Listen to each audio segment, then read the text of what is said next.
नमस्कार दोस्तों, हमारा चैनल सोशल साइंस वाला में आपका स्वागत है। दोस्तों, आज की क्लास में हम लोग वैदिक सभ्यता पार्ट 2 देखेंगे। यदि अभी तक आपने पार्ट 1 नहीं देखा है तो डिस्क्रिप्शन बॉक्स में जाकर वहां पर लिंक दिया हुआ है, वहां से आप पार्ट 1 को देख सकते हैं।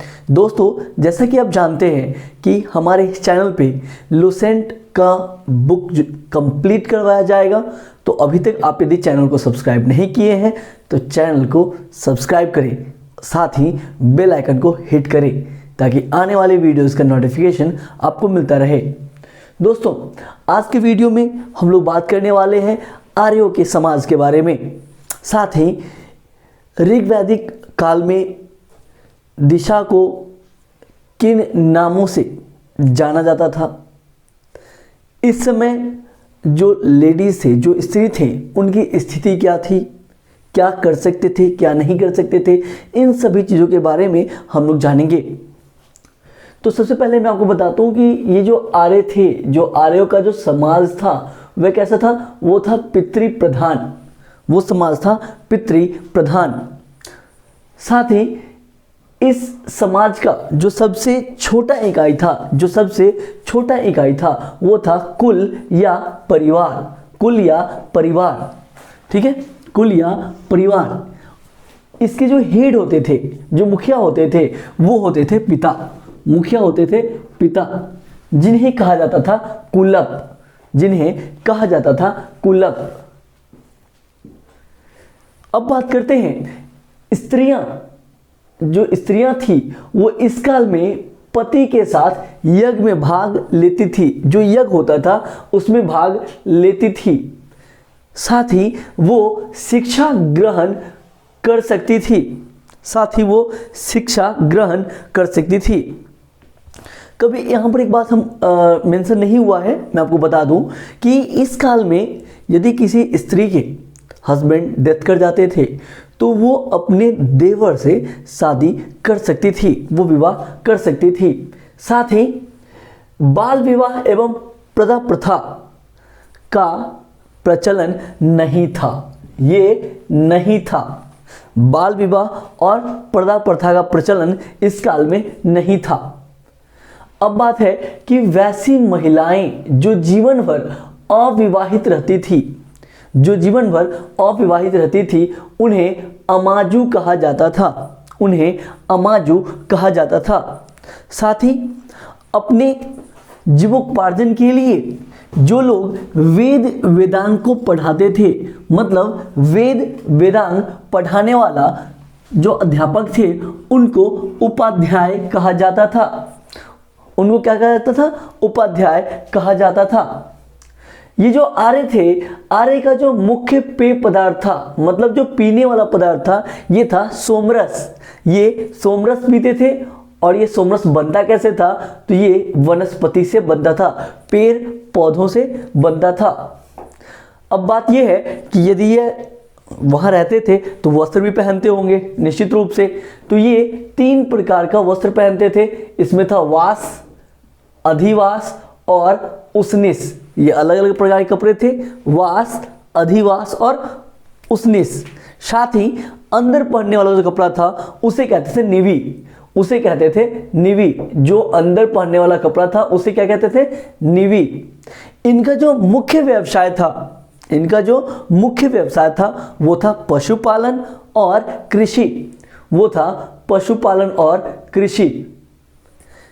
ये मनोरंजन के लिए किन चीज़ों का इस्तेमाल करते थे? तो मनोरंजन के लिए ये संगीत का इस्तेमाल करते थे, घुड़दौड़ करवाते थे, है ना, रथ दौड़ करवाते थे। ये सभी चीज़ें वो क्यों करते थे? मनोरंजन के लिए किया करते थे। अब आर्यों का सबसे प्रिय पशु कौन था? तो वो था घोड़ा। सबसे प्रिय पशु क्या था? घोड़ा। और प्रिय देवता थे इंद्र, प्रिय देवता थे इंद्र। गाय, यदि मैं अभी बात करूं गाय की, है ना, तो कहीं कहीं प्रिय पशु में गाय भी दिया रहता है।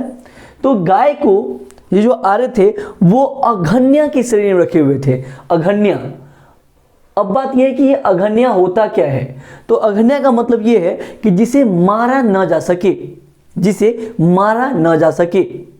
तो गाय न मारने वाले जंतुओं की श्रेणी में था। वैसे लोग जो इसे मारते थे या घायल करते थे, उनके लिए मृत्युदंड या देश से निकाले जाने का प्रावधान था। यदि कोई आदमी गाय को मारे या फिर घायल करे, तो उस समय क्या था कि लोगों को जो वैसा कर रहा है उसको क्या करेगा, वो मृत्युदंड मिलेगा या फिर देश से निकाल दिया जाएगा। आर्यों के द्वारा जो धातु खोजी गई वो था लोहा। आर्यों के द्वारा जो धातु खोजी गई वो था लोहा। लोहा को बोला जाता था श्याम अयस। लोहा को क्या बोलते थे? श्याम अयस। इसके बारे में जो पता चला वो लगभग आपको बता दें कि 8th सेंचुरी 8वीं सदी ईसा पूर्व में पता चला। ठीक है, लोहा का ज्ञान कब हुआ? तो 8th सेंचुरी 8वीं सदी ईसा पूर्व में हुआ। लोहा को बोलते हैं श्याम अयश। तांबा, ये भी जो है आर्यों के द्वारा खोजी गई थी, तो तांबा को लोहित अयश बोला जाता था। वैसे लोग जो व्यापार के लिए दूर दूर जाते थे, है ना, वैसे लोग जो व्यापार के लिए दूर दूर जाते थे उन्हें बोलते थे पनी। क्या बोलते थे? पनी। और उस समय जो वस्तु को आदान प्रदान करने के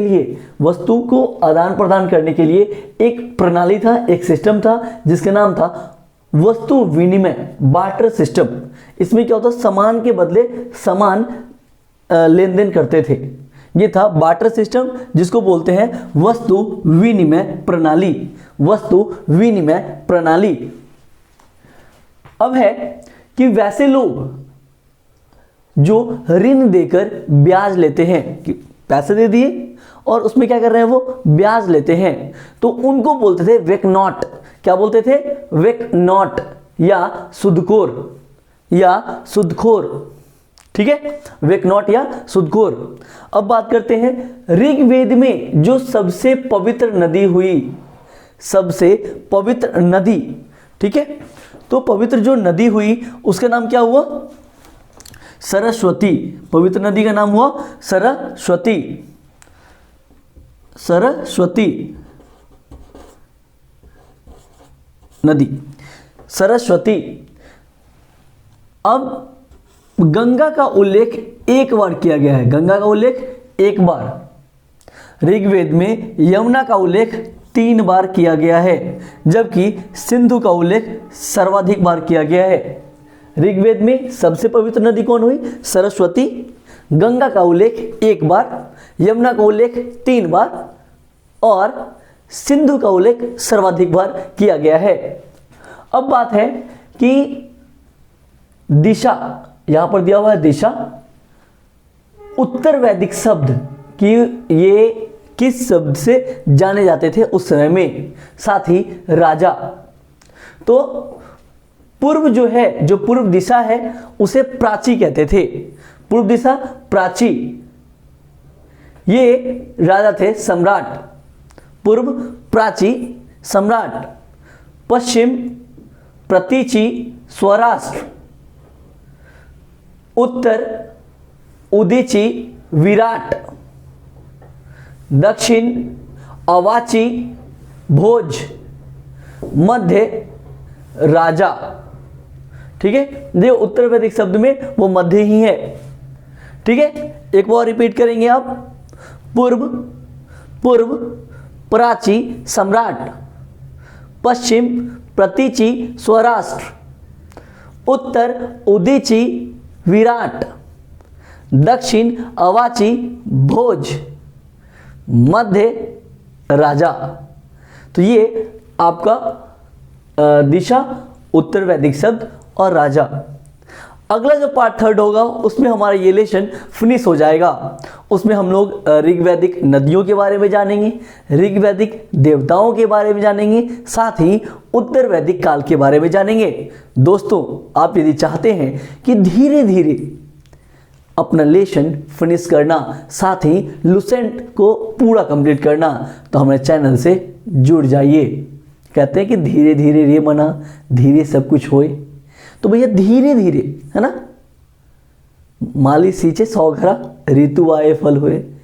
तो धीरे धीरे जो है हम लोग चलते रहेंगे, है ना, और फिर हमारा काम हो जाएगा। तो भाई साहब आप हमारे चैनल से जुड़ जाएं। अभी तक आपने चैनल को सब्सक्राइब नहीं किया है तो चैनल को सब्सक्राइब करें, साथ ही बेल आइकन को हिट करें ताकि आपको आने वाली वीडियोस का नोटिफिकेशन मिलता रहे। धन्यवाद।